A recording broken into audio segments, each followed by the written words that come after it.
Jnananjana Shalakaya Chakshurunmilitam Yena Tasmai Shri Gurave Namah Shri Chaitanya Manobishtam Stapitam Yena Bhutale Svayam Rupakada Mahyam Tadati Svapadantikam Vandeham Shri Guru Shri Yuttapara Kamalam Shri Gurun Vaishnavangscha Shri Rupam Sagrajatam Sahagana Raghunatam Vitam Tam Sajivam Sadvaitam Savadutam Parijana Sahitam Krishna Chaitanya Devam Shri Radha Krishna Padan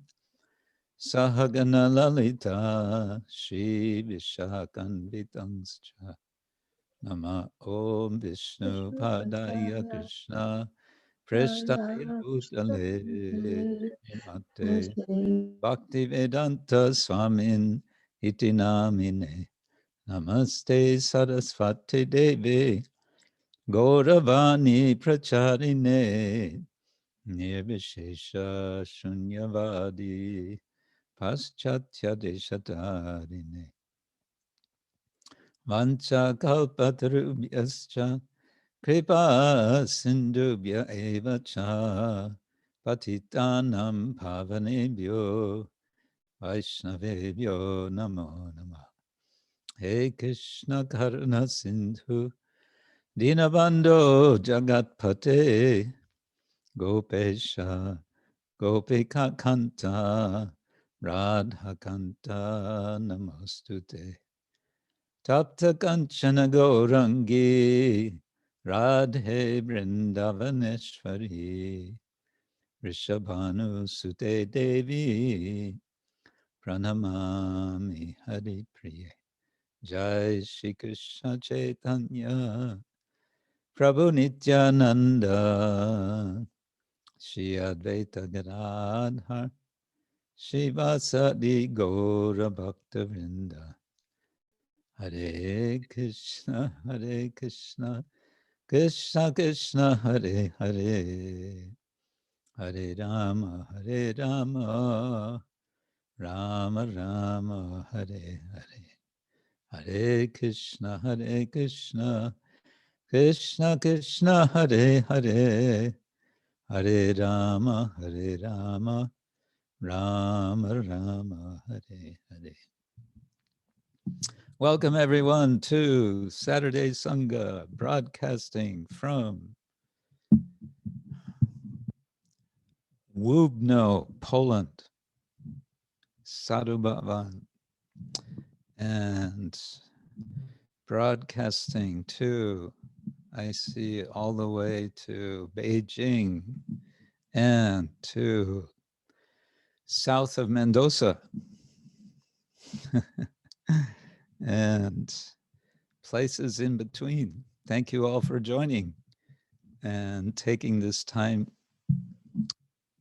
from all your duties and activities. Today, we will have our usual routine, which means singing a song from Srila Bhaktivinoda Thakura, Saranagati. We have a couple of show and tell, and possibly more, I don't know. And I want to share something I just read from B.B. Govinda Maharaj, some memories of his, of Vibhu Chaitanya Prabhu. I was trying to remember last time. I couldn't remember the Vibhu part, but it's Vibhu Chaitanya, whom Srila Prabhupada told to just cook and don't worry about chanting japa, just cook for Krishna. That was his perfection. And then I thought it is that time of year. It is the month of Kartik Damodar Masa to consider, to reflect, to hear, to discuss Damodar Leela. And I thought the best place to start for that discussion is briefly from Sri Krishna Leela Stava of Sanatana Goswami, and then from Bhagavatam. And let's see, maybe we have also Gopal Champu here. And yeah, like that. The surprise guest that I was hoping to have this week is not able to be with us this week. Possibly next week, we'll see.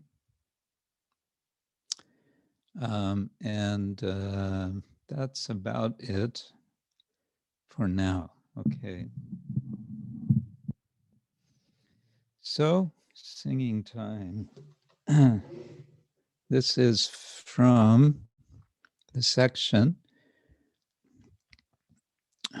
Avasya Raksibe or Raksibe, Krishna Visvasa Palana, song number 4. And I'm going to try to sing in, I guess it would be called ektal, sometimes called dutal. 1, 2, I don't know.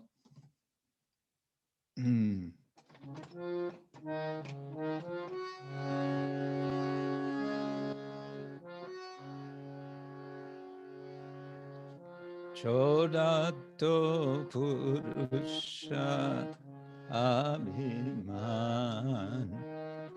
kińkorī hoilun ajikā Chorato Purusa a-abhimān kińkorī hoilun ajikā baraja-bipine sakhī-sāth sevana-kāle rādhā-nāth baraja-bipine sakhī-sāth sevana-kāle rādhā-nāth kusume ganto bun ara tulasī-man i-mañjarī kusume ganto bun ara tulasī-man i-mañjarī jatane deobun sakhī-kare hate laubho sakhī-adare jatane deobun sakhī-kare hate laubho sakhī-adare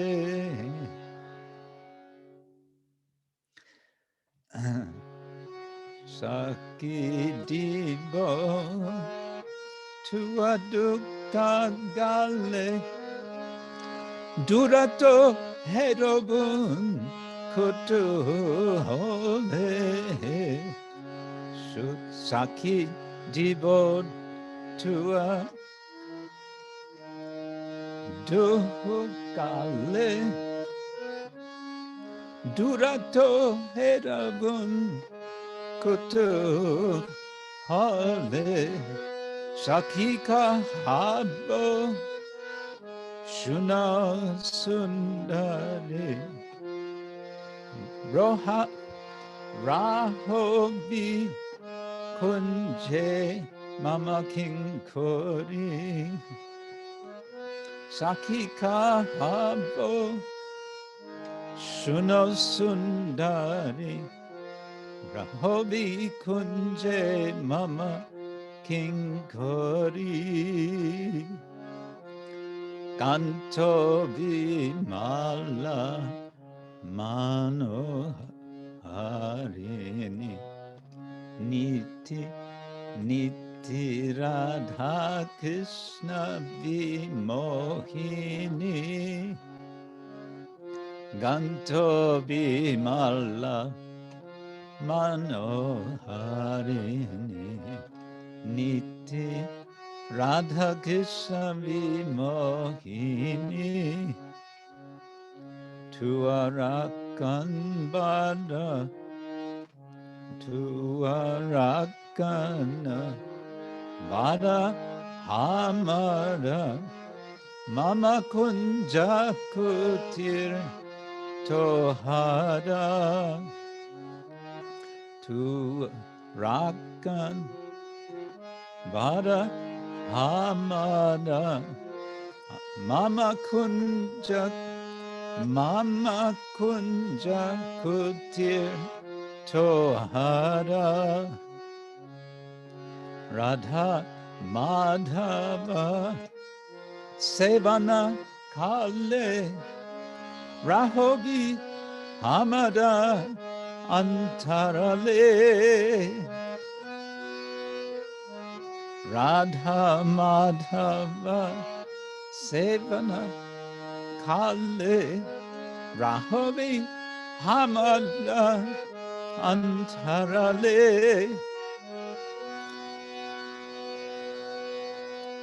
tambula saji karpura ani deovi moi apanjani tambula saji karpura ani deovi moi apanjani Bhaktivinoda shuniba sakhī-pade kore pranipa Bhaktivinoda shuniba sakhī-pade kore pranipa Hare Krishna, Hare Krishna, Krishna Krishna, Hare Hare, Hare Rama, Hare Rama,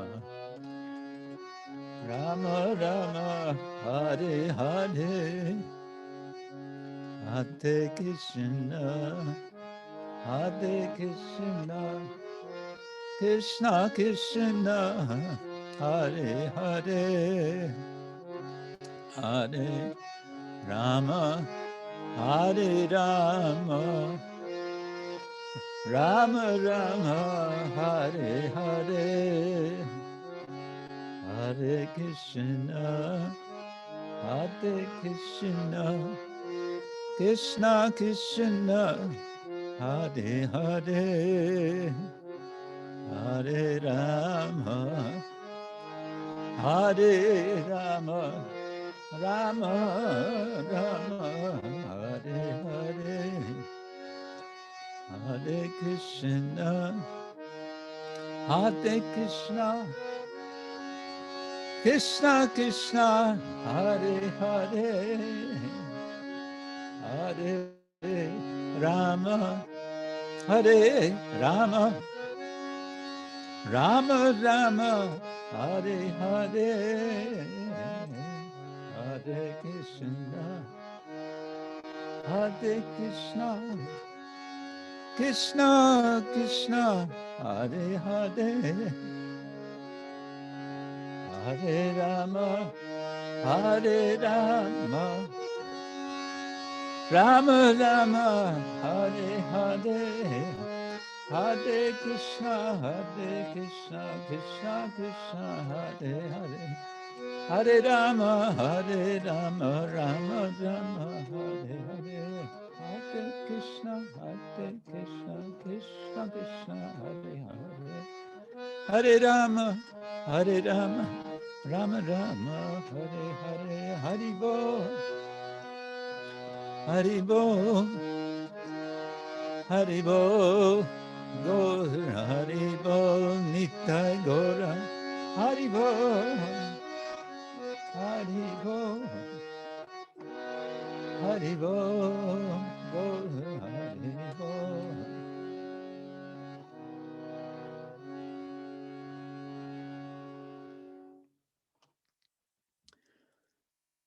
Translation.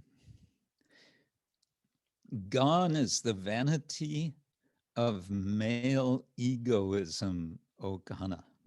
Now I am your faithful maidservant. Chorato, Purusa Abhiman, kińkorī hoilun aji kan.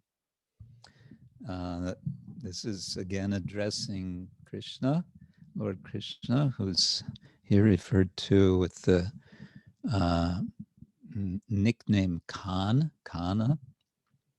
And Bhaktivinoda Thakura says, Chorato, giving up or throwing away my Purusa Abhiman, my thinking I am a man, kińkorī hoilun aji. Today, aji, I become kińkorī, feminine.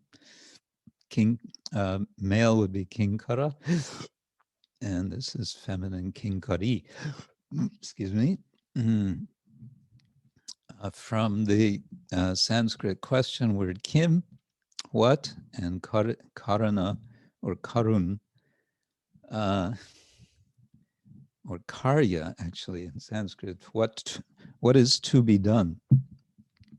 So the servant is asking this question, what should I do? And therefore the servant is called a kiņkara or a kiņkorī in this case. And the principle of service is called kiņkārya, which is a very popular term in the Sri Vaishnava tradition of South India, the Rāmānuja Sampradaya. O Lord of Radha, in the groves of Vraja, I will perform devotional service as a follower of one of the sakhīs. Baraja, which is an extended braja, baraja-bipine in the forest, sakhī-sāth, together with the sakhīs, with the intimate girlfriends of Krishna. Sevan korobun, I will do seva. Rādhā-nāth, O Master of, O Lord of Radha. I will string together a necklace of forest flowers, and tulsi buds shall be the jewels of that necklace. Kusume gantobun har, tulasī-man i-mañjarī tar. So necklace is har, and yes, even in South India, shalagram hara, we learned about, they sometimes, you'll see deities with a necklace of shalagram shilas. I first saw this in South India many years ago and decided Nrsingadev in Germany has to have a shalagram hara. So anyway, that's another story, but we managed to arrange. Kusume gantobun, I will make a necklace of kusuma, of flowers, and tulasī-man i-mañjarī tar. Tar, I think, means of it. Its jewels, its ornaments will be these tulsi manjaris. Then fourth verse, with utmost care, I will place the garland in the hands of that confidential devotee, and she will take it with affection. Jotone deobun sakhī-kare, hate laubo sakhī-adare. So jatane, with care, with effort. Deobun, I will give. Sakhī-kare, into the hands of a sakhī. Hate laubo, she will take in her hand the sakhī, and she will do this adare, also with affection. Then she will place the garland around both of your necks while I watch in wonder from afar. Sakhī dibo tua duhuk gale. This sakhī who receives the garland, Debo, will give tua, to you, duhuk. I believe it means you too. Gale means neck. Durato herabun kutuhale. From a distance, durata. Herabo means I will see, and we have that in the Tulsi song. I will see, herabun kutuhale, with amazement. Which is, anyway, we'll get back to that. Sakhī kahabo shuno sundari. The confidant, the sakhī, will then say to me, listen, O beautiful one, you should remain in this grove as my attendant. Sakhī kahabo, the sakhī will say, shuno sundari, O beautiful one, listen. Rahobi, you will stay, kunje, mama kunje, no, kunje, in this kunja, in this grove, mama kiņkorī, as my kiņkora, as my assistant, my servant. So he, Bhaktivinoda, is now a kiņkorī. She is being invited to remain the assistant of this sakhī. The responsibility for your maintenance shall be mine. This is the sakhī speaking to her new assistant. The responsibility of your maintenance shall be mine. My cottage in the grove is yours. Tua rakhana-bhāra hamara. So your rakshana, your protection, bhāra, the weight, the responsibility, hamara, it is mine. Mama kuñja-kut tohara.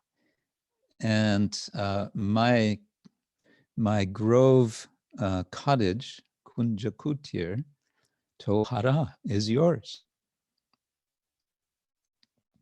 When I serve Radha and Madhava, you will attend behind me. Rādhā-mādhava-sevana-kāle, rahobi hamar antarale.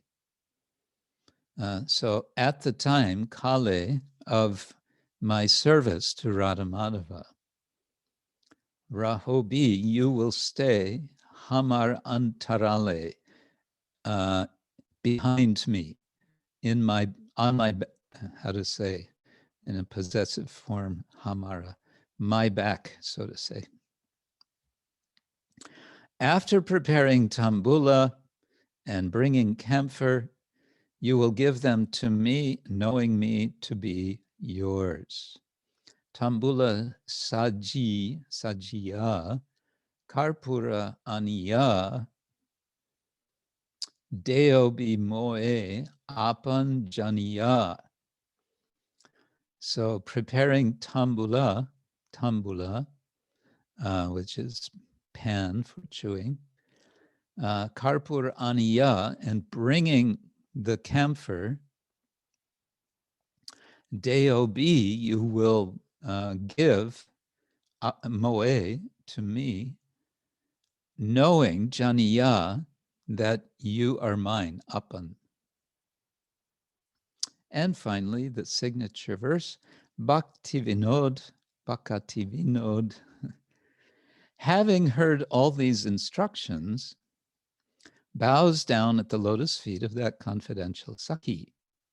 Bhaktivinod Shuniya Bhat, hearing this Bhat, this speech,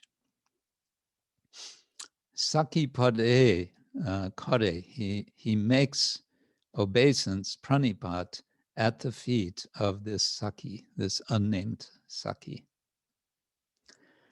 Yeah, this is, again, as I mentioned before, showing how Bhaktivinoda Thakur, in the course of from one song to the next in Saranagati, he goes from, you can say, the more external to the more internal. So now he's in this verse, in this song, he's very much in the internal mood. He's describing himself now as an eternal servant of the Lord in Vrindavan, and he's anticipating this situation as he prays to Krishna. And this, of course, is still in Avasya Raksibe. He's considering in terms of protection. Now he's saying, I'm going to be in the protection of your Sakhī, of your assistant.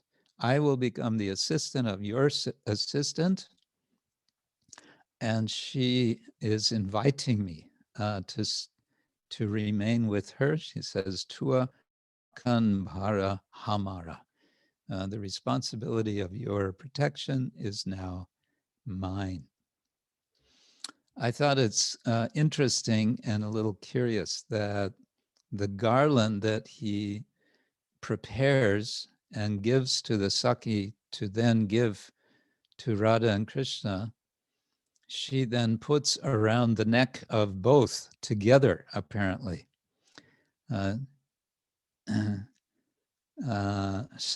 dibo tua duhuk gale, because it doesn't seem to mention two garlands. It seems to be one garland.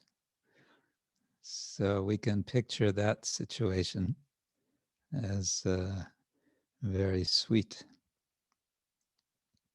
Again, Bhaktivinoda Thakur is expressing confidence. It's not that maybe this will happen, but more like this is going to happen. And he's looking forward to it. And it's all possible. Why? Chorato Purusa Abhiman. He's giving up his Purusa Abhiman.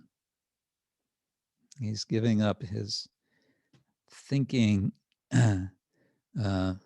his male ego, as it's translated here. And now, instead of being Purusa, he's going to be kińkorī, female servant. Nice. Srila Bhaktivinoda Thakura ki jai. Hare Krishna.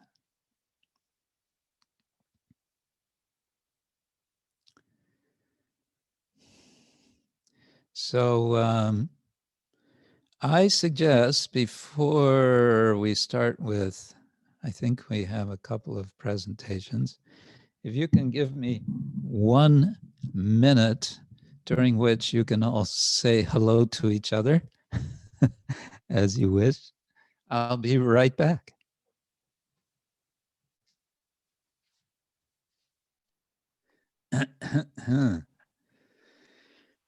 Okay. And so, who is our first show and teller today?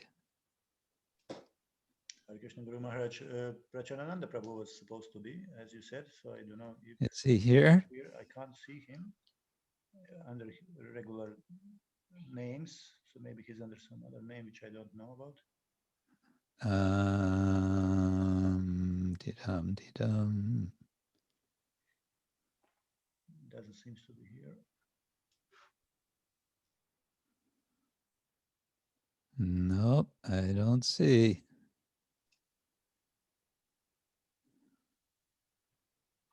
Well, what to do?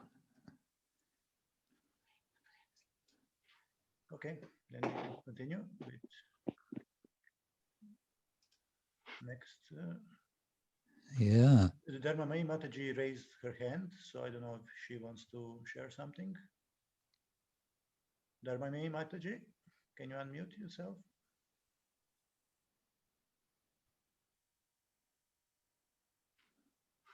She can't hear me. Strange. Okay, then Chandrika.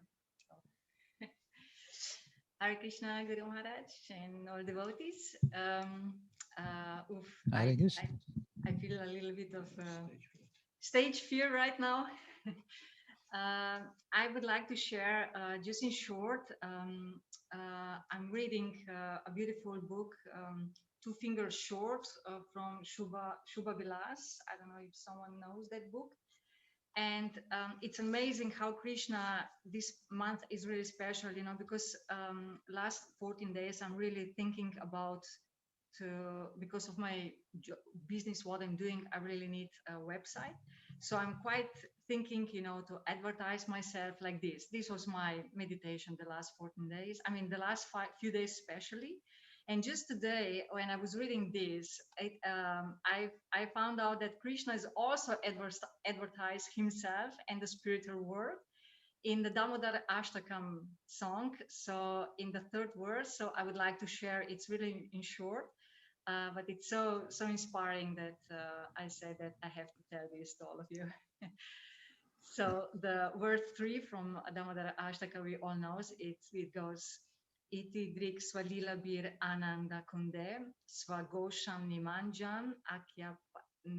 nimanjantam akyapayantam tadiye shita gnishu bhaktar jitantvam puna prematastam shatavriti vande. And translation goes, by such childhood pastimes, he is droning the inhabitants of Gokul impulse of ecstasy. To those who are equipped with knowledge of his majesty, he wants to show that he can only be won over by pure devotion. With great love, I repeatedly offer my obeisances to Lord Damodar hundreds of times. So here, Shubha Vilas Prabhu decodates the sweetness out of that verse, which is, this verse talks about why Krishna performed this pastime. Iti drik svalilabir ananda kunde. Through this pastime, he draws the inhabitants of Vrindavan impulse of ecstasy or ananda kunde. He comes into this world only to give everyone an experience of the spiritual world. Pastimes like Damodar Leela are simply a glimpse of what is constantly on in the spiritual world. If this one pastime was enough to drown everyone in so much ecstasy, then one can imagine the experience of being submerged in constant waves of such beautiful pastimes. He declares to the world, Svagosham nima jantam akyapayantam, the secret of Vrindavan.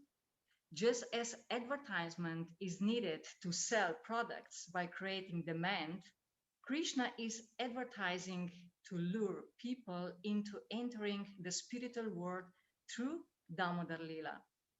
More the celebration of Damodar Leela, more is the advertisement for Krishna's product, namely Bhakti. Krishna wants the world to know that he is conquered by Bhakti. Tadiye shita gneshu bhaktair jitam tvam. For any product to sell, there has to be brand recall. What is the brand recall for Bhakti? What Krishna uses for advertising this product is a rope. he shows how powerful a product is that can tie even the Supreme Personality of Godhead. Prematastam, the power of loving devotion. What kind of bhakti is Krishna advertising here? What kind of bhakti can control him? He is not talking about bhakti weakened by knowledge of his Aishwarya. He is not talking about bhakti weakened by awe and reverence. He is talking about bhakti enriched with prema like that of the Brajavasis. Ah. So, so Krishna is the primordial advertiser and marketer. Is that what this is saying?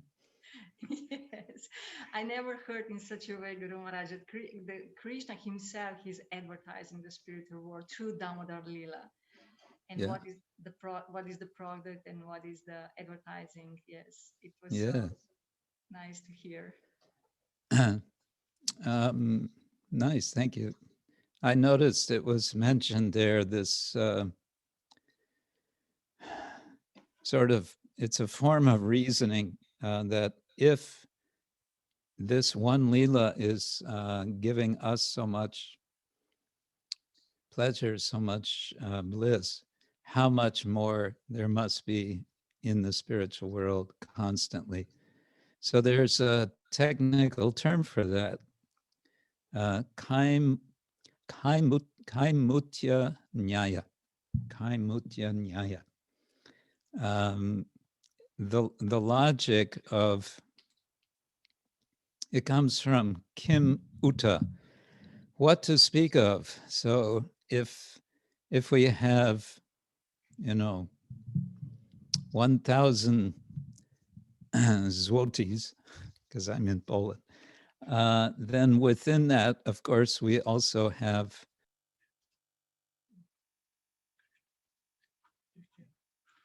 Guru Maharaj, can you unmute, please?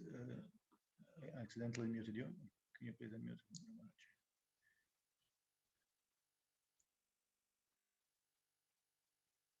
I apologize, my mistake. How long have I been muted now? Just for 10 seconds. Oh, okay. So I was explaining kaimutya nyaya, which is that it's a form of reasoning, that if there's so much of something in some situation, then there must be so much more in a similar situation. That's kaimutya. So this is one example. If we get so much pleasure from hearing Damodar Lila, then imagine how much more there must be going on constantly. I sometimes wonder if there's not a kind of ecstasy overload in the spiritual world. Like it gets too intense sometimes. Anyway, I guess that's one of the dangers of spiritual life. Something to think about. Okay, that's nice. Okay. Did somebody else otherwise have something to share? Or did anyone have some question we should discuss before we proceed? Hare Krishna, Guru Maharaj, please accept my humble obeisances. Hare Krishna, Avaduttarai.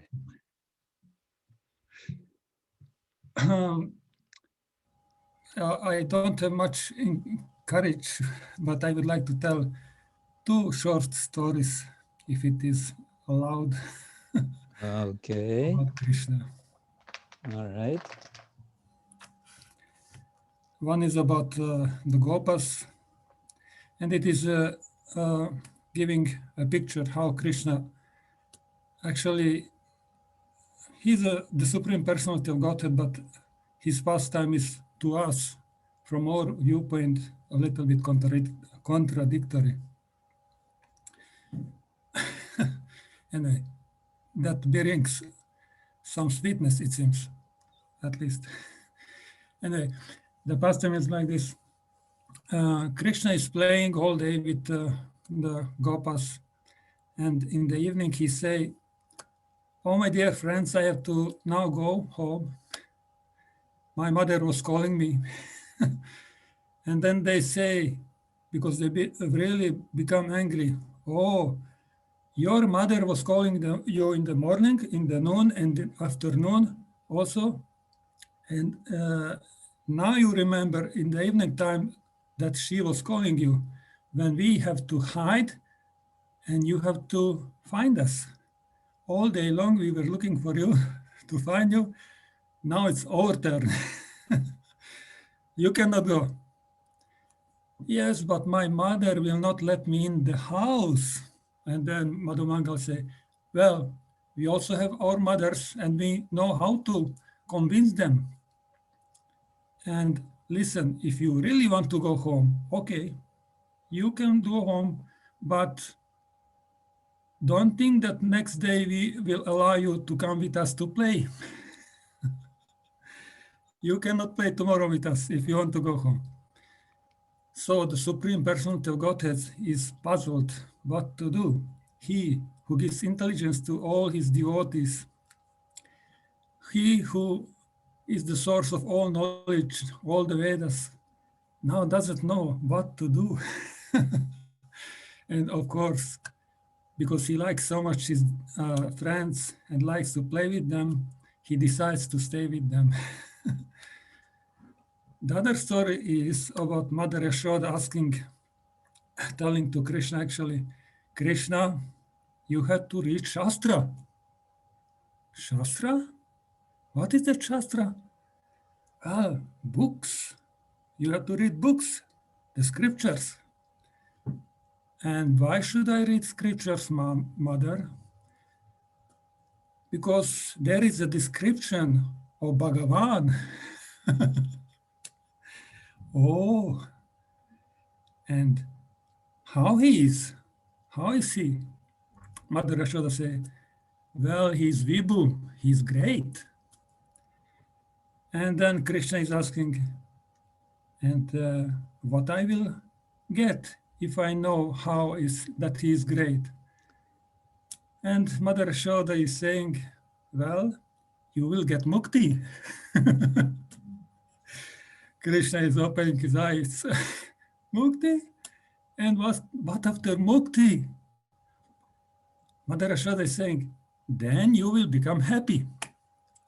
And then Krishna is going to a pot with butter, starts to eat, and tells the Mother Yashoda, "This is Ananda, this is happiness. I don't need to reach Shastra." Mm.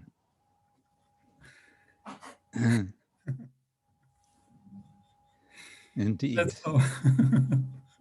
Hare Krishna. Thank you. Are these local traditions from Vrindavan?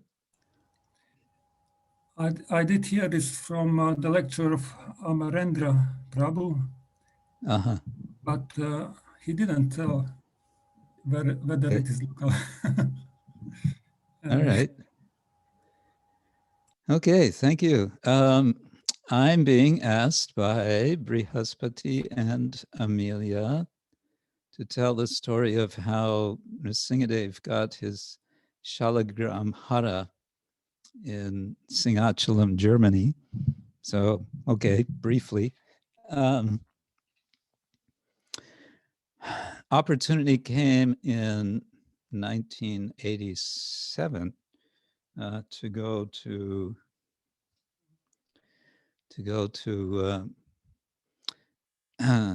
Nepal and up. Yeah, we went up to Muktinath. It was myself, Bhaktivedanta and Suhotra Swami. We went on a little trek. We flew into Jamsam from Pokhara and then walked. We hired a Sherpa or two. Oh, we also had this Nepali devotee with us. Siddhanta is his name. I can't remember. Very nice devotee. Siddhartha. So we walked up to Muktinath. It was, yeah, sort of a day and a half of walking. Stayed overnight in one little so-called hotel way up there in the mountains, and came back down the same day, and then back to Jamsam, and then they both continued on. They went back to Kathmandu, and I stayed 2 more days or 3 more days in Jamsam, just searching for Shalagram Shilas. Because this is right on the bank of the Kaligandaki River, which is at that time of year a vast, dry, almost completely dry bed of stones, just a vast, like an ocean of stones, all kinds of stones. Some say they're all Shalagram Shila, but so I searched for and found about 50 Shalagram Shilas in the course of my time there. And I brought them back to Kathmandu, but most of those Shalagram Shilas were kind of large, not nice small round ones, which I wanted for Shalagram-bhāra. But I didn't find so many. So then I heard about and was able to visit one very nice Brahmin Pandit from the Nimbarka Sampradaya in Kathmandu, who I had heard knows a lot about Shalagram Shila, and he could help me to identify all these Shalagram Shilas, which avatars are they, and so on. So I went, I met him, his family, and he was very kind. We sat together. I showed him all the Shalagram Shilas, and he basically gave suggestions like, this looks like, Varaha, doesn't it? Yes, okay. It was a little bit in a flexible, casual way, I would say. And when we finished with that, I asked him a question. I was afraid he might get a little angry, but he wasn't at all angry. I said, we understand from Shastra that Shalagram Shila should never be sold and should not be purchased. Now, I've heard that Shalagram Shilas are available for sale in the front of the Pashupati temple. This is the main Shiva temple in Kathmandu. So I've heard that, because I'm looking for these small ones. We want to make the Shalagram necklace. So, but I've heard this is, I would like to go, and if they have, I would like to purchase, but Shastra is saying, don't do that. What do you say to that? And he said, oh, no, there's no problem. He said, if you are purchasing for the purpose of worshiping them, then there's no problem. The problem is just buying and selling, making money. Not that they're expensive. So I ran. I didn't have much time. I think I was leaving that day. My flight was leaving that afternoon. So I ran to the Pashupati temple.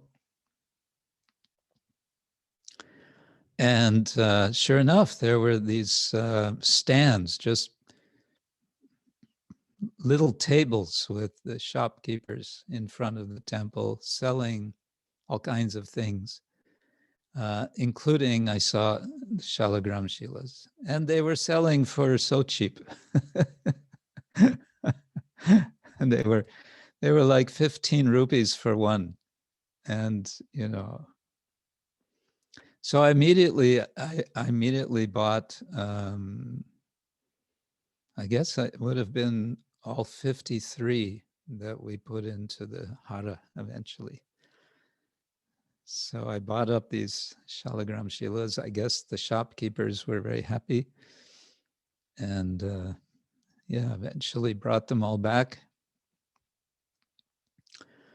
Brought them all back to Singhachalam. And then Nrsingadev must have seen that this intention was there, because very soon after that, he sent one devotee to come stay at Singhachalam who had some jewelry experience. And I had this little shop I had set up. I had been doing something with making ornaments for the deities. But he sent this devotee to make the shalagram hara using silver wire, thick wire, in such a way that none of the shalagrams would be harmed. And yeah, he made the hara. We offered it. And as I remember, it was not very long after that that this devotee moved on. He went somewhere else. So Krishna sent him for that purpose, especially. And now, well, since then, the hara has been completely remade. I forget, I guess, Ramananda, would you know who made the present hara for shalagram? Is it Muktipad? Was it Muktipad, Prabhu? I thought it was Muktipad who made the first one. Maybe he made the second one too, I don't know. Well, he told me once that he had to treat the shalagrams quite roughly when he made them into, but I don't know if this was the first or the second one. I don't think since I'm around, this was replaced. Okay. Has to be before then.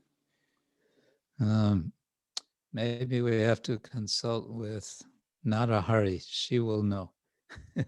Yeah, we can ask her. Or Nandimukhi, maybe, do you know? Nandimukhi, yeah, Nandimukhi maybe.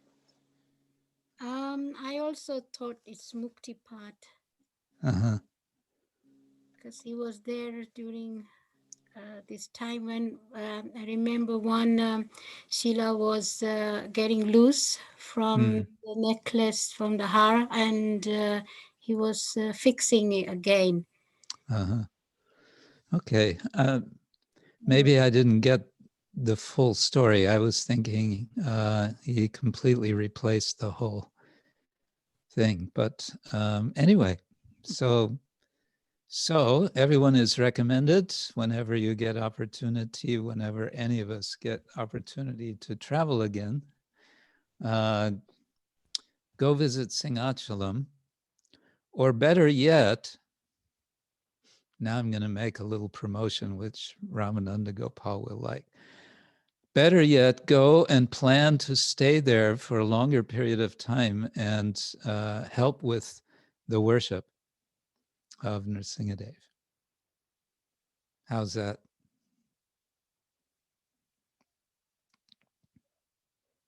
In that way, you can have the opportunity to even touch this mala, Shalagram Shila mala. Yes, you can touch, you can put to your head. Yeah. You can put your head to Nrsingadev's feet. And his blessing hand. And his blessing hand.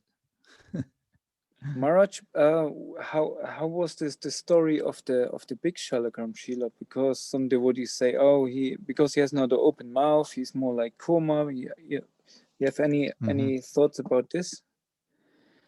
He was one of the first, and he was found by Ashtarata Prabhu.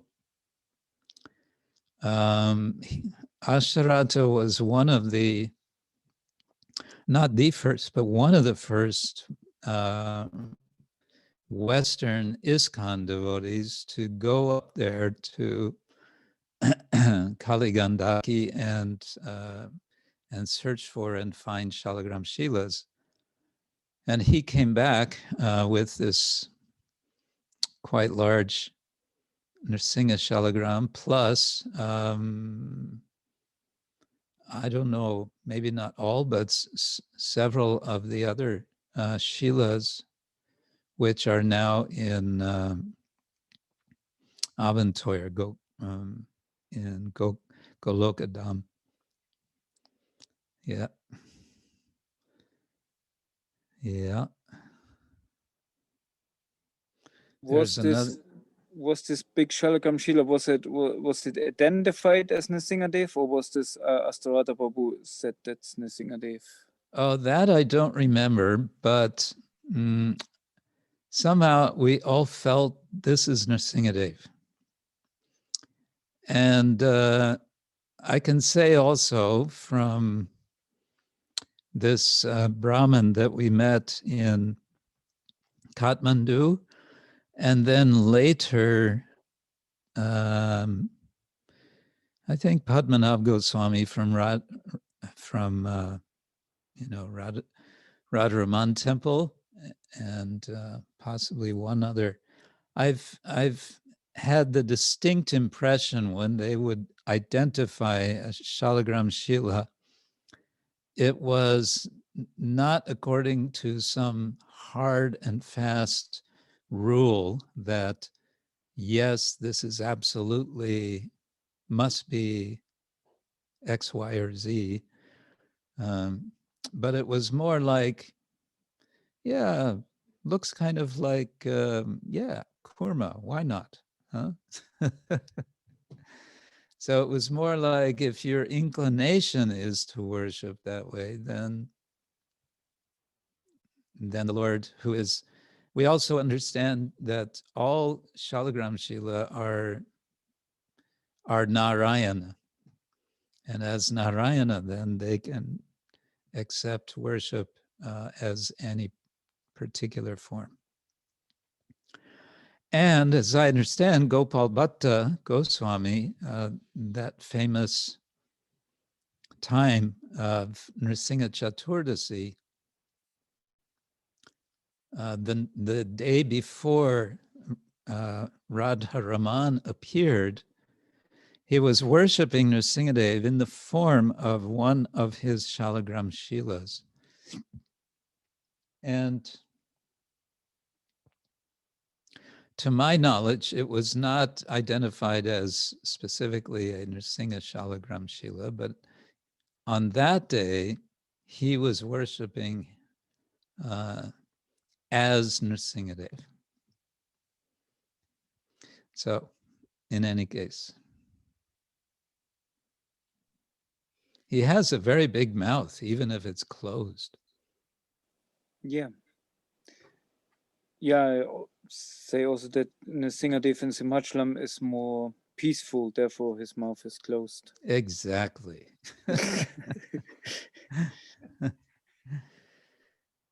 Okay. Ananda Mai had some question or comment. Yes, Hare Krishna, everyone. Hare Krishna, Guru Maharaj. Hare Krishna. I found on the Facebook a photo from Vrindavan. One devotee has thousands of these Shalagram Shilas, and they show the photo. So if you want, I can show this, share the screen. I found it quite interesting, this darshan of so many Shilas at once. Okay. So can I share the screen, because last time I couldn't? Yes, Mati, okay. You can share the screen.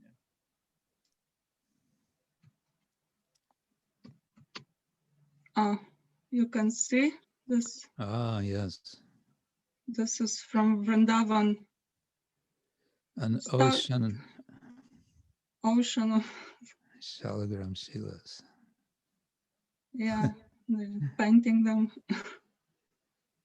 Jagannaths are there. So many, yeah. Wow. Yeah, it's 16,000 or something like that. So it's amazing. Yeah. So, darshan of full of. Darshan of God times 16,000. Okay. Thank you. Okay, thank you. Someone else wanted to comment something? Guru Maharaj, I just wanted to ask if I can also share for 1 second Lord Nrsimhadev from Singhachalam with that hara, Shalagram Shila Hara, the photo, because Mother Jivana Prabhu sent it. Yes.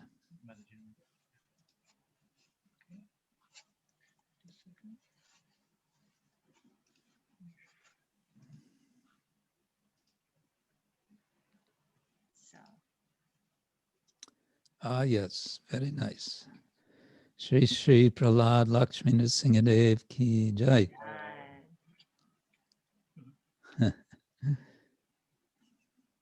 Yes, the small Nrsimha deity also has his own Shalagram Hara. This came some years later. Nice. Okay. Can I share something? 3 minutes only. Oh, let me just ask, did Pracharananda appear yet? Yes, he did. Hare Krishna. There you are. Okay. So we were going to hear from you something now, I think. Right now? Well, if you're ready. I would need another 30 seconds. Oh, okay. Yeah. In the meantime, Avadhuta Rai wanted to say something.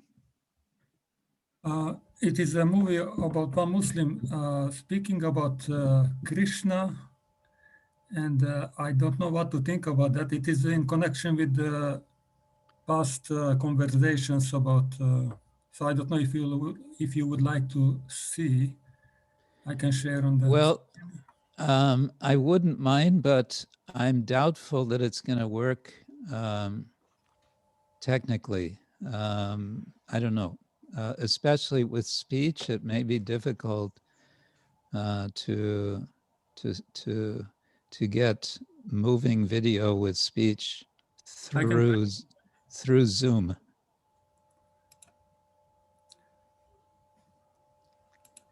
Hare Krishna, Hare Krishna. Firstly, we should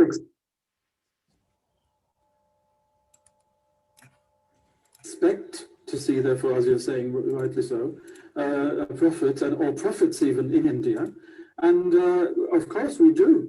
And there's a very interesting hadith, actually, which exists in the Tarikh-i-Hamdan Dailami. And you'll find that in the chapter called Babul Kaf, where the Holy Prophet Muhammad ﷺ is on record for having said, كان في الهند نبيا أسود اللون اسمه كاهنا. So he said there was a prophet in India, dark of color, and his name was Kahina.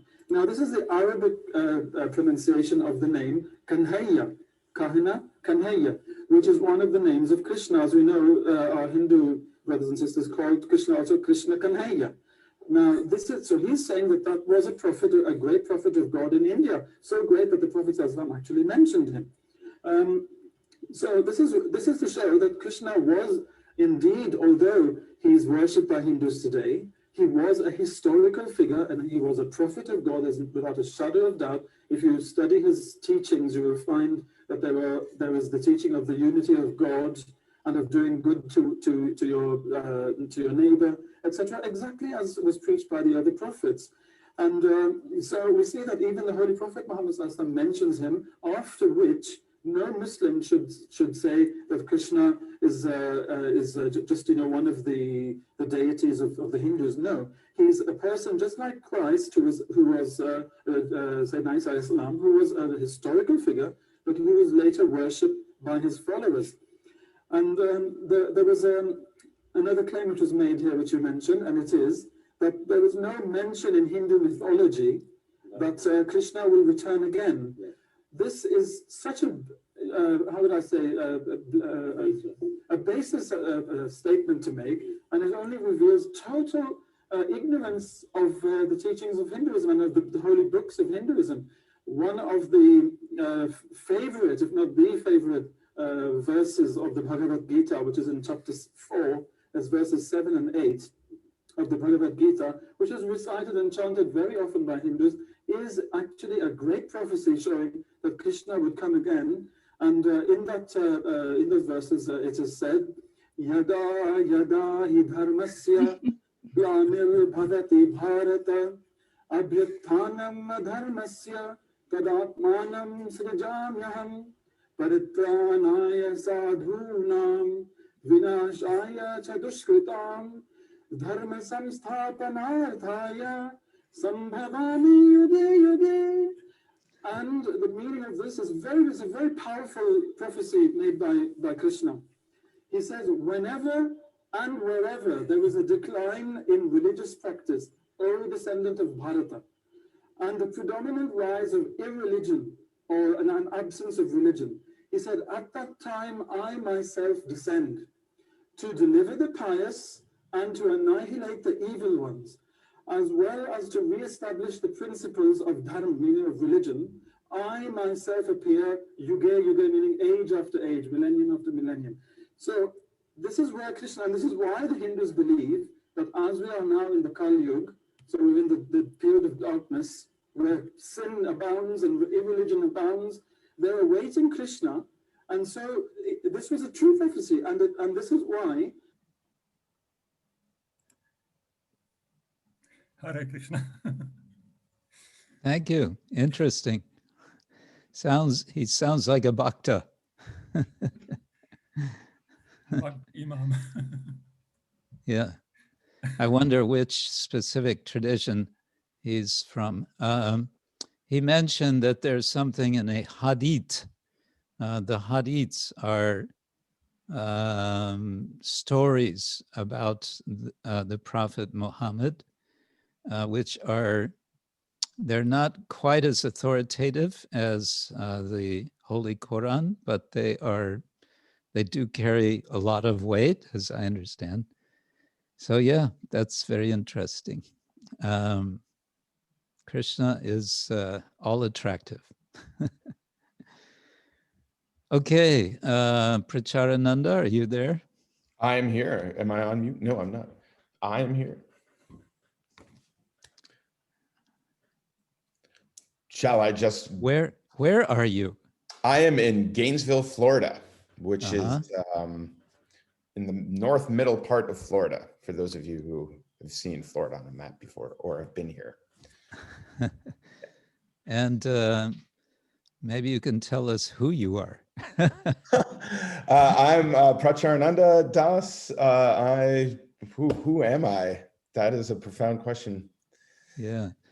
I've been a devotee in ISKCON for 25-ish years at this point. I took shelter of Guru Maharaj, I don't know, even 10 or 15 years ago now, after my, as I like to call him respectfully, Guru Beta version resigned his post.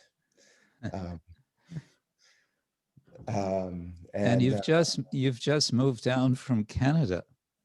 Yes, and so I'm a geologist by training and profession, but I recently gave up my job in a university in Canada to come down to Florida, which is the headquarters of a branch of the Bhaktivedanta Institute, which is, I guess, what I'm going to talk about a little bit now.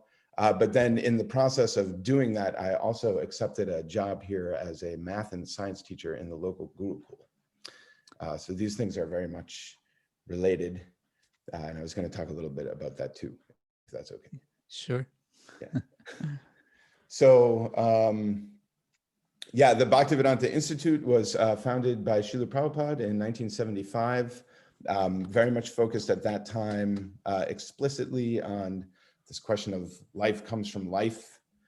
Prabhupada at that time was preaching very strongly against the Darwinists and so on and so forth. And he wanted, but he also wanted to create a larger Sangha of devotees with higher education, specifically in the sciences, but in anything related to that, such as the history or the philosophy of science as well. And so this has had many different incarnations, I guess, over the last 50 years, different groups here, there, and everywhere, so it would seem. And recently in this part of the world, there's been a resurgence under the direction of Brahmatirtha Prabhu from the famous book, Perfect Questions, Perfect Answers. Better known as Bob Cohen. Bob Cohen, yes. He was asking the perfect questions, which got the perfect answers. Yes, and hence the book. And so, but we also have a lot of people in our orbit who are providing guidance, and we recently had one person in our orbit who also just provided a ton of material resources in the form of a house, and that was Hridayananda Maharaj, who bought a house in Gainesville, mostly as a headquarters for the Bhaktivedanta Institute. And I just posted in the chat link here a link to, oh, that's the wrong thing I posted in there. 1 second. That was a link for later. You can also, if you want to do a share screen, you could do that. Well, I don't know how much time you're expecting, but I do have a little bit of a PowerPoint also about this school. Oh. So here's a link to, I don't know if we have time for that, it's not essential, but here's a link to the house if you want to click on that, yeah. And so you can flip through that yourself to kind of see what it looks like, the pictures and whatnot. So it's a fairly large house. It's a historic house in Gainesville. Maybe I'll share my screen. Hold on.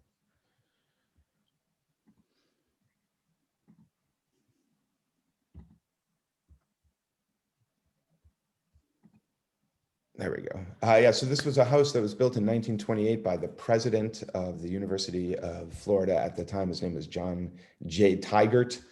And thus this house is known in Gainesville as the Tigert House. So it's a little bit of a historical landmark.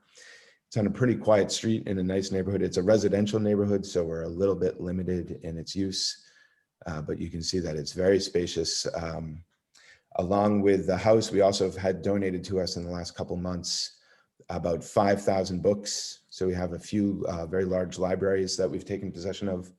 One devotee who left his body recently donated a very large, his estate donated a very large Vaishnav library to us. And we've also had the libraries of 2 retiring religion professors at the University of Florida donated to us. So this is the main conference room, library room. So these walls will probably be completely covered with books, which is an aesthetic challenge to make that look nice. There's a big kitchen, there's a big yard, beautiful grounds. And so not a lot of residence space. We do have some space for visiting scholars to come and stay with us for a month or 2 months or 3 months and do some writing and enjoy the garden and have some Sangha. The University of Florida, which is the 4th largest public university in the United States and one of the top 10 ranked public universities in the United States, is just a couple kilometers down the road. I don't know, I could go on forever. I could stop right there. Would anybody like to add some questions? You can flip through the pictures. Yeah. This is the Bhaktivedanta Institute for Higher Studies, right? Yes. And it seems to be an attempt to make a sort of fresh start with Bhaktivedanta Institute. Yeah. In some respects. In some respects, yeah. So there was, I don't have the picture right available, but Prabhupada gave the service of developing the Bhaktivedanta Institute to like some pretty specific people.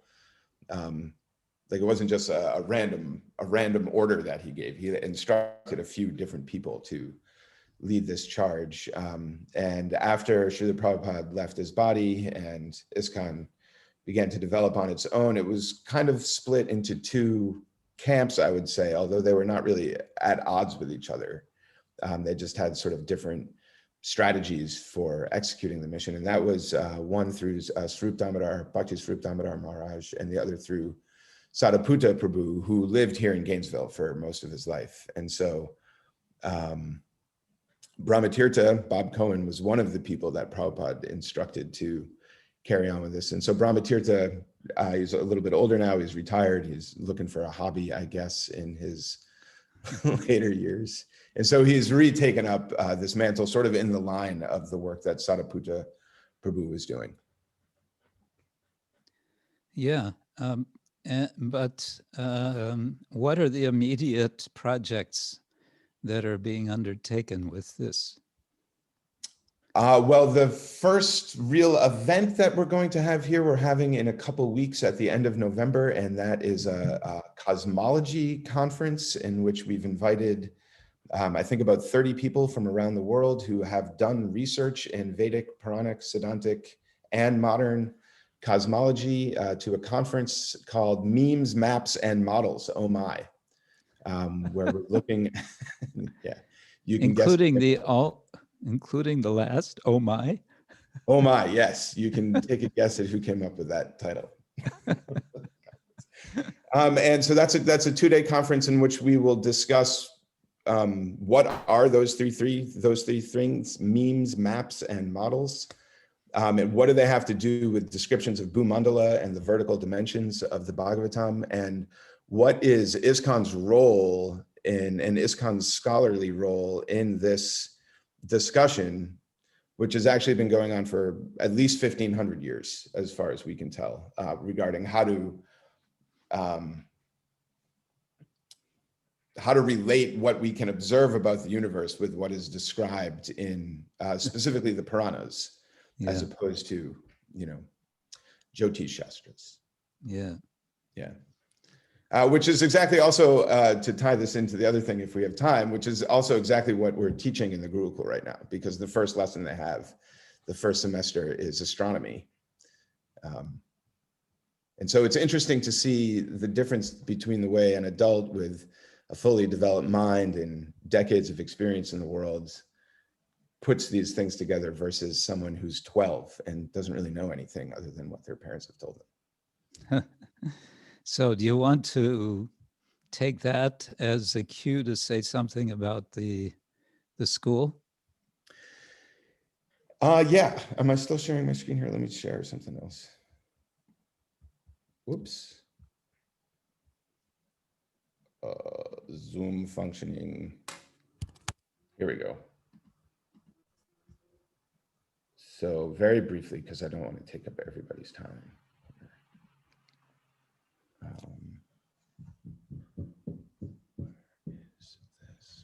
Here it is. So the Bhaktivedanta Academy, there are 2 schools that are run by ISKCON here in Alachua County. One is a public, what's called the charter school, which means it's open to everybody.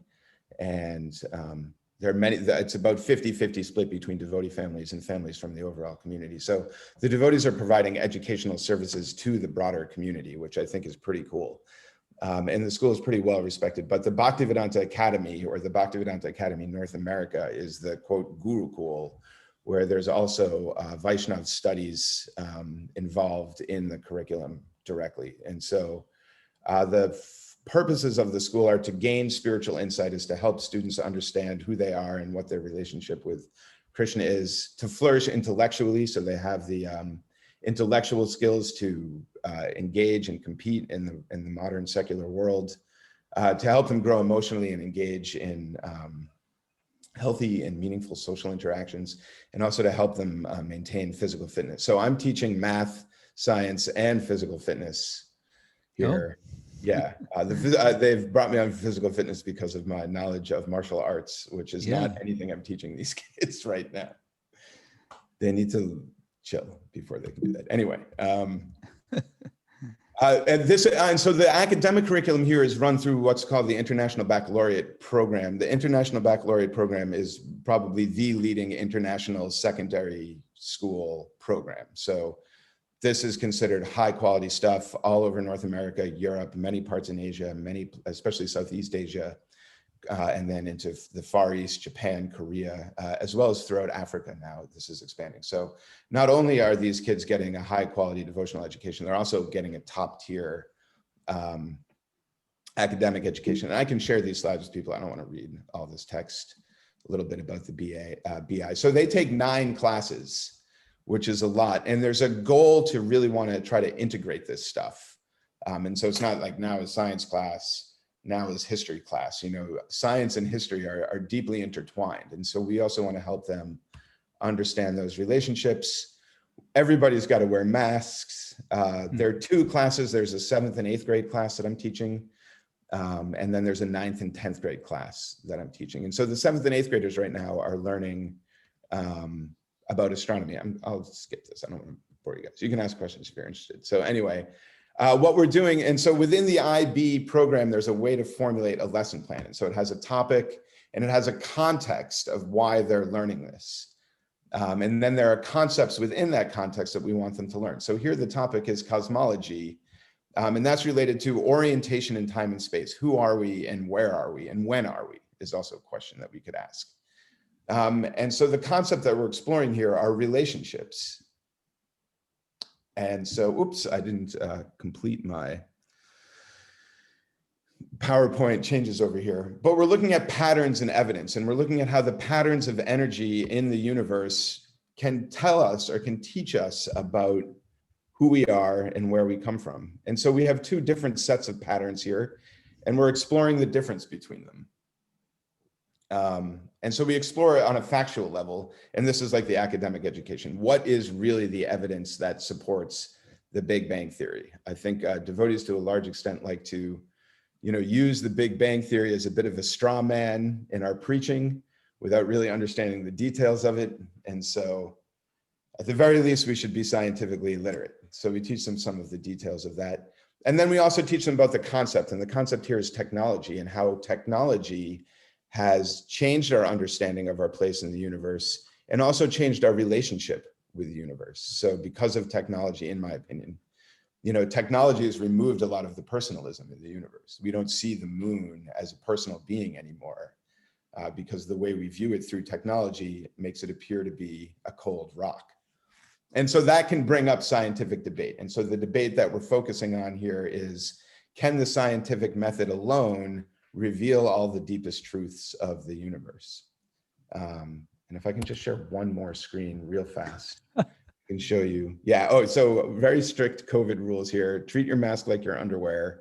Don't share it, change it daily, make sure it's clean, et cetera, et cetera. And if I just may have, I'm sorry, I apologize for taking so much time, but if I may have just another minute, I can show you some of the cool artwork these guys have done in this project. Where, how do I share the screens? If only I knew how to use the Zoom. How do I stop sharing the screen? Oh, here we go. All right, just give me one more second because I think some of you guys will like this. All right.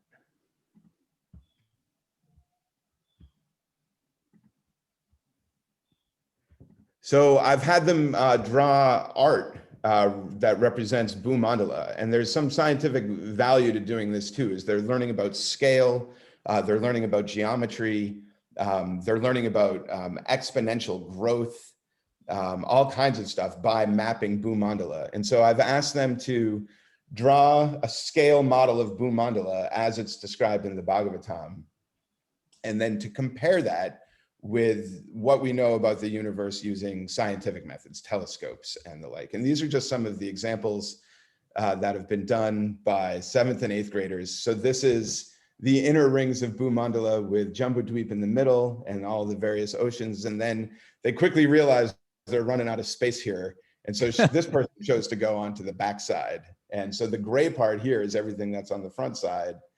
And here are the rest of the mountains or rings and islands of Bhumandala. This person brought in some artistic perspective to it and zoomed out between the inner rings and the outer rings, because they've all very quickly realized that they're going to run out of space. But then they also have to tie this in with modern astronomy. Like this is a diagram of life cycle of the star. And this was a test that I gave them. I said, draw a model of the life cycle of a star and explain what the different stages are. And then there was an essay question associated with it, which is, do you think stars are alive? Why or why not?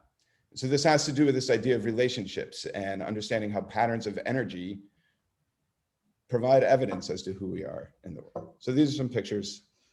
That's it. I'm done. Memes, maps, and models. Oh my. Thank you. Oh my. Okay, thank you. You can unshare your screen, I think, now. Yes. Yeah, very nice. Thank you for that.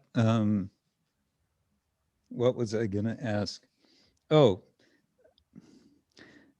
7th and 8th graders and 9th, 7th, 8th, 9th, 10th? And 10th.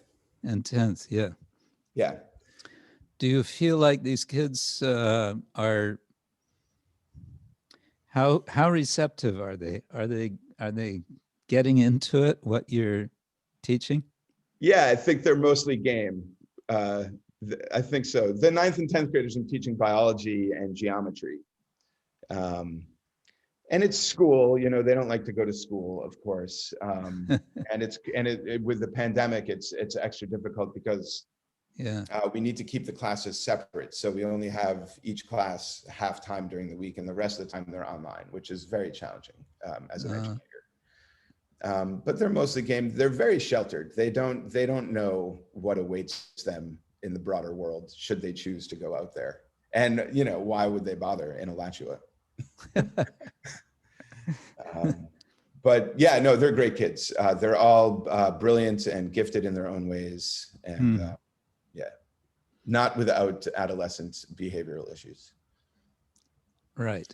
And you've made quite a radical career change. I have. But so far, so good, right? Yeah, for sure. So far, so good. Yeah, there's no, you know, what to say about that. I felt a calling. Felt the calling, yes.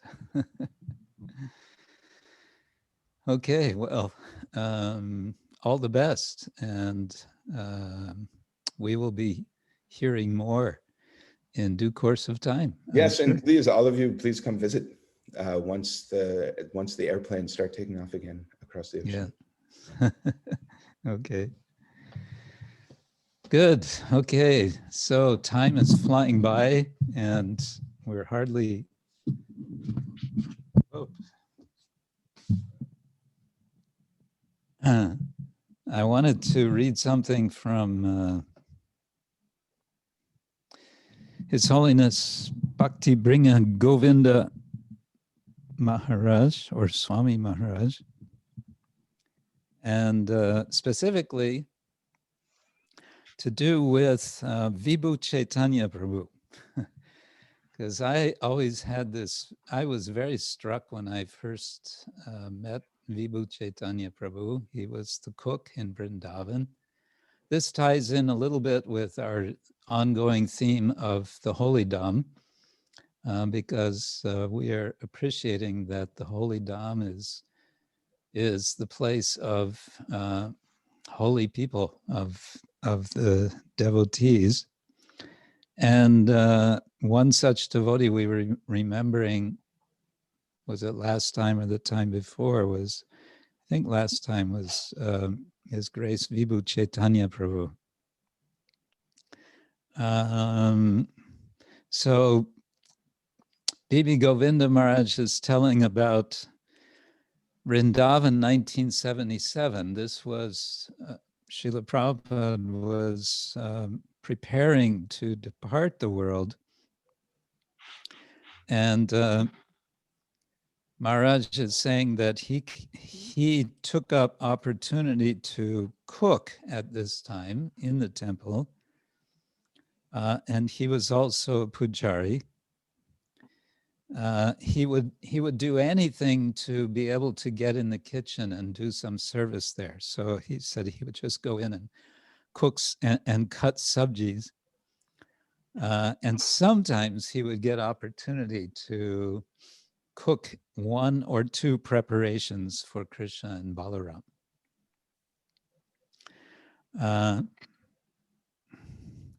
He says that Vibhu Chaitanya, before coming to Vrindavan, he had been a grain merchant. He was selling, rice and such.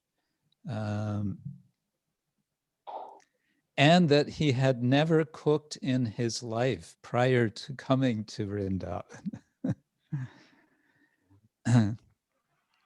But he felt that when he came and somehow he got this engagement in cooking, that Srimati Radharani was teaching him how to cook.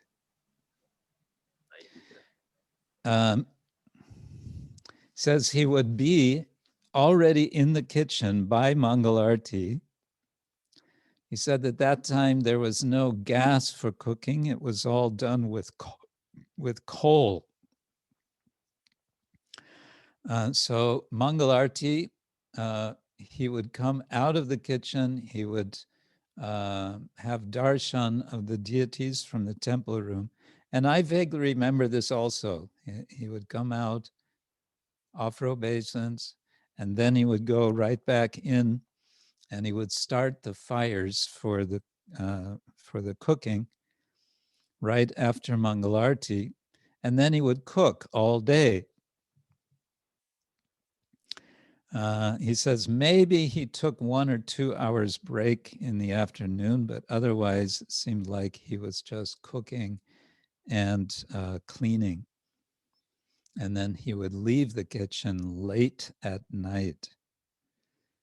He says he was really a selfless servant and didn't like to talk too much. You would say things to him, and sometimes he would answer. But most of the time, he would just give you a slap on the back or a slap on the face. And he would just smile his angelic smile and chant Hare Krishna.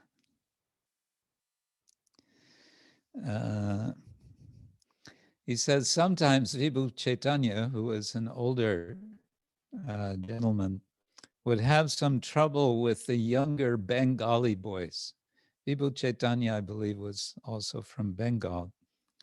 He would have trouble with the young Bengali pujaris or kitchen helpers.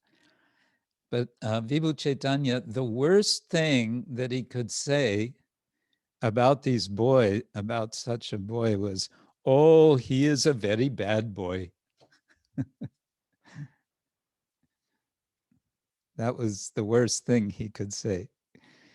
And his greeting to other devotees was Hari Bol, Hari Bol. He prints it here with a question mark. Hari Bol, Hari Bol. And he would always say this very sweetly.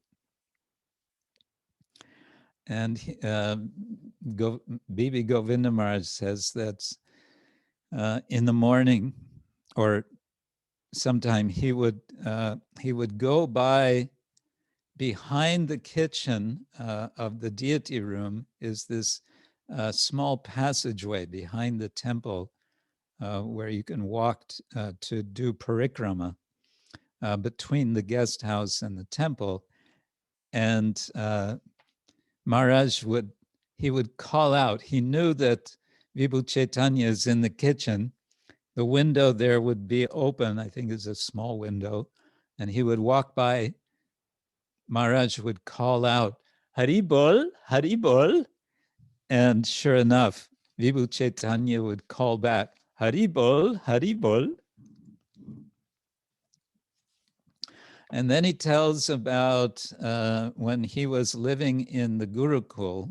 Those of you who have been you know, there's this big 3-story rectangular with a big courtyard in the middle, quite large building, Gurukul. And he says, I was living in room 105 from 1977 to 1979. And again in 1987. So he says he would be getting ready for bed around 9:15, and someone would come down the hall and would take the lock, the metal lock on the door, and bang twice. And he says, I would get up to see who it was, and it would be Vibhu Chaitanya, who would have a big smile on his face, and he would say, Hari Bol, and then he would give him a tiffin, a metal container. He would just thrust it in the room. That's for you. And he says, this tiffin would be full of the world's best kachoris and tomato chutney with dates. This was his specialty. And he would come at 9 o'clock at night, say, here, this is for you. So, you know, hot kachoris. So although it was not the best time to eat, still you could not eat. So like that, this is a little snapshot of this very wonderful devotee, Vibhu Chaitanya. I remember seeing some years later when Vibhu Chaitanya was older and he was no longer able to cook, then he was serving charanamrita. He would just sit and give charanamrita to everyone who came. And then I don't know which year it was that he left, but now we just have his memory. So, and then finally, something about Damodar and Damodar Leela. Did I mark this properly? Okay. So we have Sri Krishna Leela Stava of Srila Sanatana Goswami, translated by the late Gopi Paranadhana Prabhu. And I've told before that this is consisting of prayers to the Lord, all in the vocative form, which means addressing directly the Lord. And it's in the form of obeisances. I think it's 108 namas or obeisances, describing the Lord and his pastimes. And so I think a general theme here, which is nice to reflect on, is the Lord's mischief, his mischievousness, and the response of the Brajabasis, their complaints. So we have verse number 92, Vatsapucha samakrishta, Vatsapucha vikarshana, Vismaritanya vyapara gopa gopi pramodana. O puller of the calves' tails, the calves dragged you about by their tails. You delighted the cowherd men and women, making them forget all other business. So this was one of the mischievous activities of little Krishna and Balaram, pulling the tails of the calves and even getting dragged by them around in the mud. It goes on, Griha Kritya Samasakta Matri Vayagriya Karaka Brahmadi Kamya Lalitya Jagat Ascharya Shaishava. When your mother was engrossed in household chores, you distracted her. Your sweetness enchants demigods like Brahma. Your childhood amazes all the worlds. And then there's a request to be pleased with us. He says, Prasida Balagopala Gopi Gana Mut Avaha Anurupa Vayasyapta Charu Komara Chapala. Be pleased with me, O child Gopal, joy of the cowherd women. You had suitable friends your age, and just as a toddler, for those who may not know, toddler means a very young child, usually someone, a child who begins walking, maybe up to age 3 would be called a toddler. So you had suitable friends your age, and just as a toddler should be, you were charmingly naughty.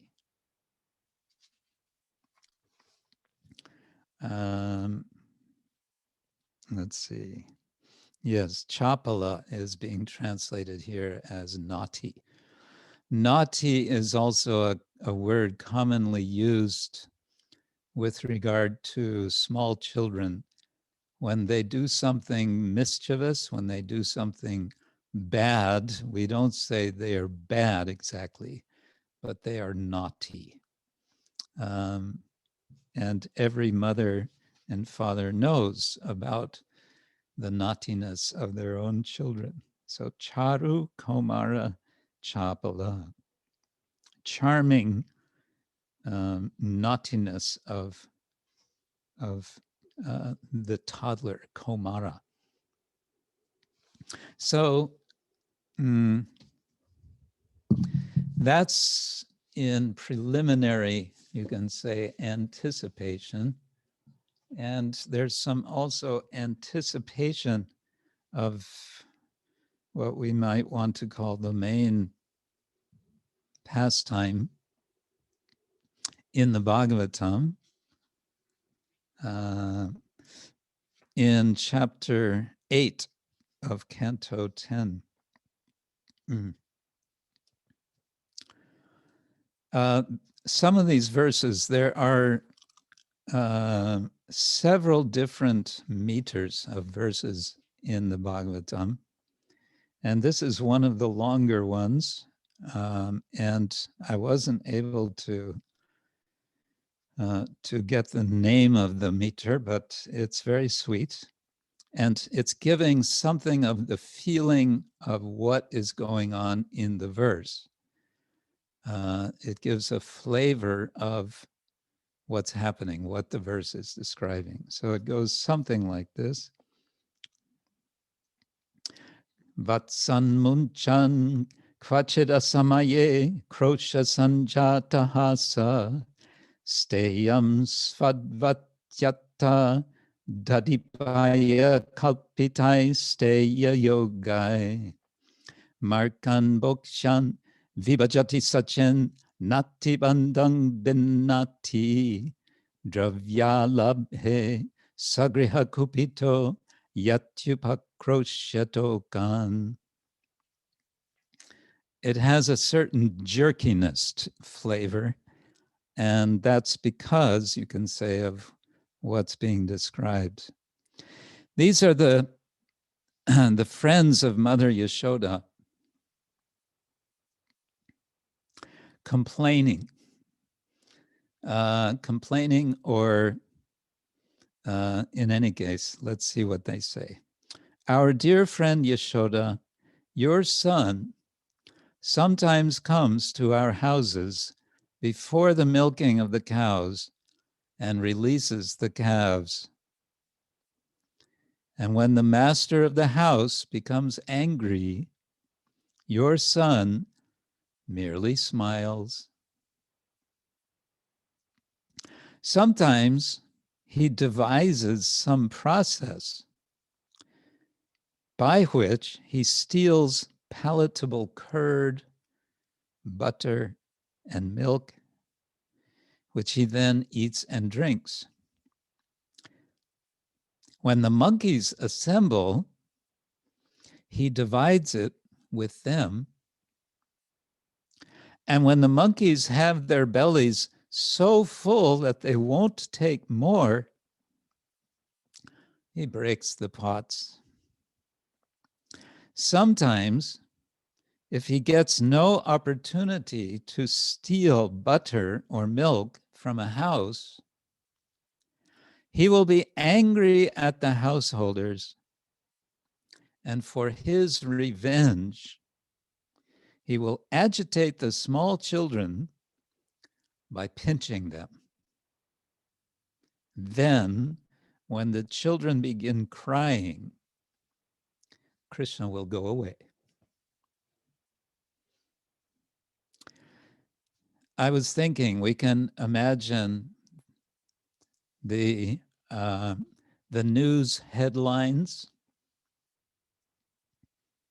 If we put this into news headlines format, something like the king's son caught stealing yogurt from neighbors. The king's son pinching the neighbor's children. And we might think then about discipline, and we might think about control of this unwieldy, of this uncontrolled child. Well, it gets worse, you could say, and that's described in the next verse. I won't read the Sanskrit this time. When the milk and curd are kept high on a swing hanging from the ceiling, and Krishna and Balaram cannot reach it, they arrange to reach it by piling up various planks, various boards, and turning upside down the mortar for grinding spices. Being quite aware of the contents of a pot, they pick holes in it.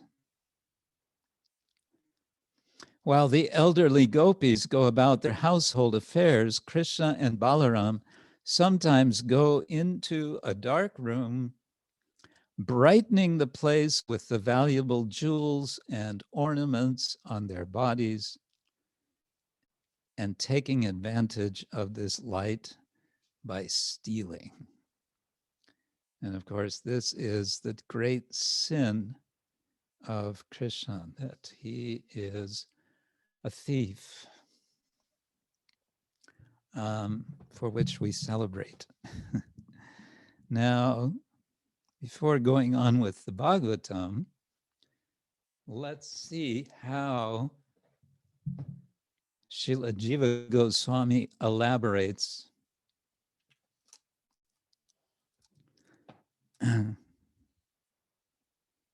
it seems that Mother Yashoda's friends were having a meeting.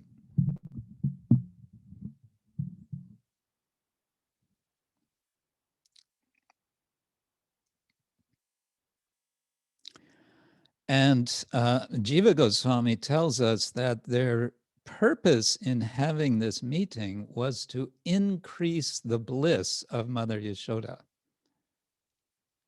So to increase her bliss, they criticized Krishna's actions as if quarreling. Not really fighting, but as if quarreling. Then Mother Yashoda appears in the gathering, in the group of people, of her friends. She sits down on a golden throne. The other ladies sit in rows around her. And she speaks to them about Krishna, satisfying them, and they satisfying her. And then we get some of their conversation. Jiva Goswami says, one gopi says, your son does bad things. And Yashoda says, oh, foul-mouthed woman, what did my son do? And the gopi says, he goes around and lets all the calves loose. And Yashoda says, he's helping you. And the gopi says, he does this at the wrong time. This causes problems. Yashoda, why would anyone do something without a cause? Now, this is an interesting philosophical question, because if Krishna is the cause of all causes, that means he is without cause, because he is the original cause. Here, Mother Yashoda is saying, why would anyone do anything without a cause? Well, in the case of Krishna, there's very good reason he would do something without cause, because he is the cause of all causes. The gopi says, oh, Yashoda, he does it without cause. Yashoda says, angry woman, do you not use harsh language? And the gopi says, when I revile him, when I scold him, your son simply laughs.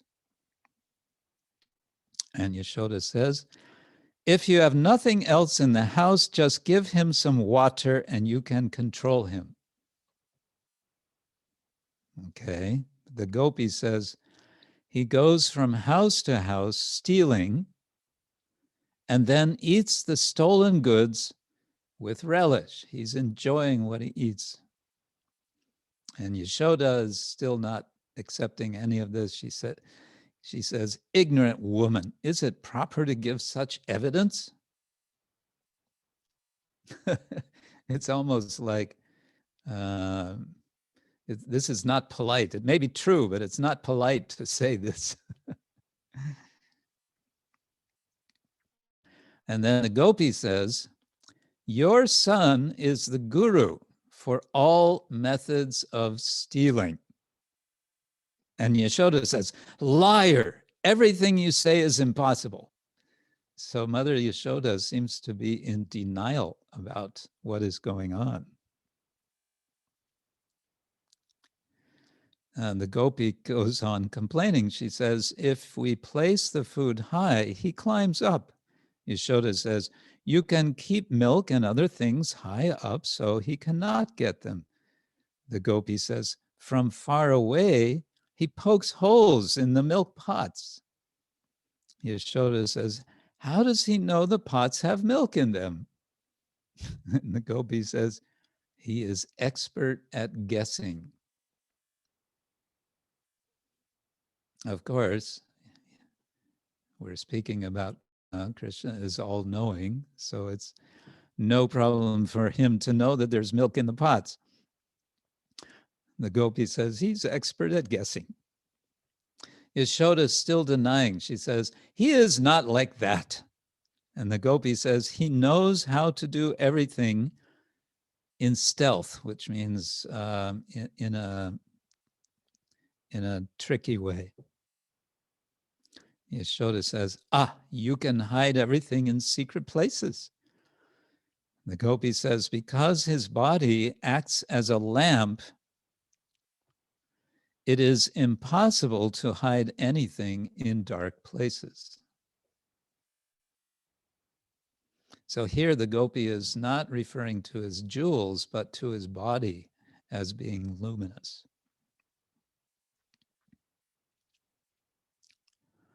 And then Yashoda says, your body is covered in kumkum, so you show yourself to him easily. Okay. And the gopi says, your son, with the effulgence from his jewels, does not know darkness.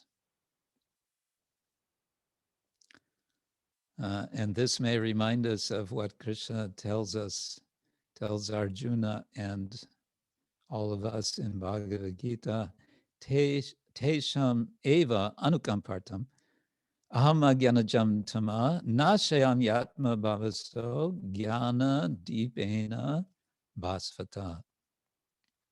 Out of compassion, anukampa artam, literally shaking with, aham agyanajam tama, the darkness which is agyanaja, which is born from ignorance, nashayami, I cause to be dispelled. How? Jnana dipena, by the light, bhasvata, by the light of knowledge. Krishna says, I do that. Yashoda says, what child is without ornaments? And the gopi says, he feeds food to the monk, as she's trying to make excuses. All the children have ornaments, so, don't just blame my child. The gopi says, he feeds food to the monkeys with force. And Yashoda says, but monkeys can eat only a little butter.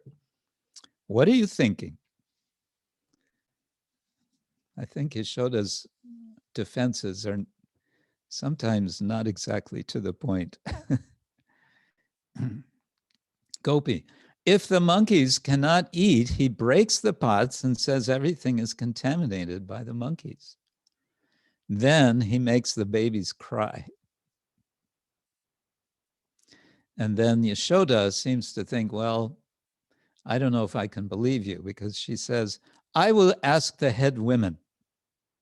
And the gopi says, he makes other boys urinate in the houses. And Yashoda says, no, that is some spilled powder mixed with oil. And the gopi says, in front of you, he remains obedient. He's very proper with you. And Yashoda says, your words are most astonishing. Then it goes on to say, Jiva Goswami says, Mother Yashoda kept being defensive like this. She didn't believe what they're saying, so they would repeat everything to her. And of course, by repeating, they are repeating Krishna's pastimes, which is actually making Mother Yashoda very happy. Shri Damodara ki jai, Hare Krishna.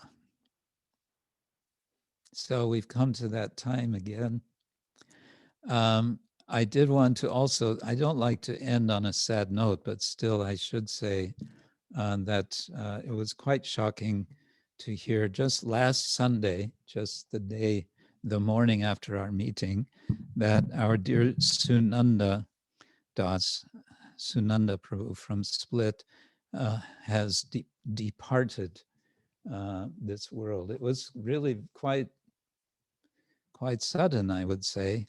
We knew that he was suffering with cancer, but there was no idea that he would depart so quickly like this. So your prayers for his passage to the shelter of Krishna's lotus feet are much appreciated. And best wishes to you for continuing with your practices for this month of Kartik. Some of you are taking part in Club 16, and we're seeing lots of enthusiasm for that. some rediscovery of the Maha Mantra, if we can say that. Something magical about chanting 16 rounds nonstop. Yes, so wishing you all the best and keep well and chant and be happy. Hare Krishna. Srila Prabhupada ki jai. Ananta Koti Vaishnava Vrinda ki jai. Gaura Premanande Hari Hari Hari Hari Bo. Hare Krishna. Hare Krishna, Guru Maharaj. Hare Krishna. Krishna. Hare Thank you. Hare Krishna, Guru Maharaj. Hari Hari Hari Bol. Hari Bo. Hare Krishna, Guru Maharaj. Hare Krishna.